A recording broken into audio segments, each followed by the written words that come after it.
First Trisha photo வைங்கப்பா. அடுத்த முதலமைச்சர் வந்து அவங்கதான். அவங்க ஃபோட்டோ வைக்கலைன்னா பெரிய கலவரமே நடந்துருன்னு சொல்லிட்டு ஒரு வீடியோ வந்து செம்ம ட்ரெண்ட் ஆகி போயிட்டு இருக்குங்க.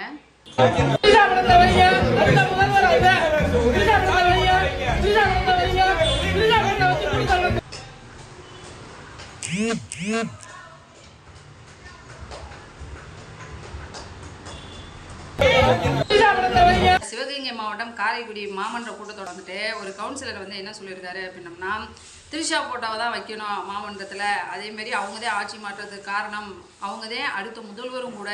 அதனால திரிஷா போட்டோ வைக்கல அப்படின்னம்னா பெரிய கலவரமே ஆகி போயிடும் அப்படின்னு சொல்லியிருக்காரு. ஏன் அப்படின்னம்னா, இது வந்து பேச்சுவாக்கில் அண்ணல் அம்பேத்கர் அவர்களை பற்றி பேசிகிட்டு இருக்கிறப்போ அம்பேத்கரோட ஃபோட்டோவை மாமன்றத்தில் வைக்கணும் அப்படின்ற பேச்சு வழக்கில்தே அம்பேத்கர்ன்றதுக்கு பதிலாக திரிஷா ஃபோட்டோ வைக்கணும் அப்படின்னு சொல்லி டங்க் ஸ்லிப் ஆகி சொல்லிட்டு தான் இந்த ஒரு வீடியோ வந்து பயங்கர வைரலாக ஷேர் ஆகிட்டு இருக்குங்க. உண்மையாலுமே டங்க் ஸ்லிப் ஆகி தான் கவுன்சிலர் பேசிட்டாரா, இல்லை இதில் ஏதாவது ஒரு உள்குத்து இருக்கா அப்படின்றது தெரியலைங்க.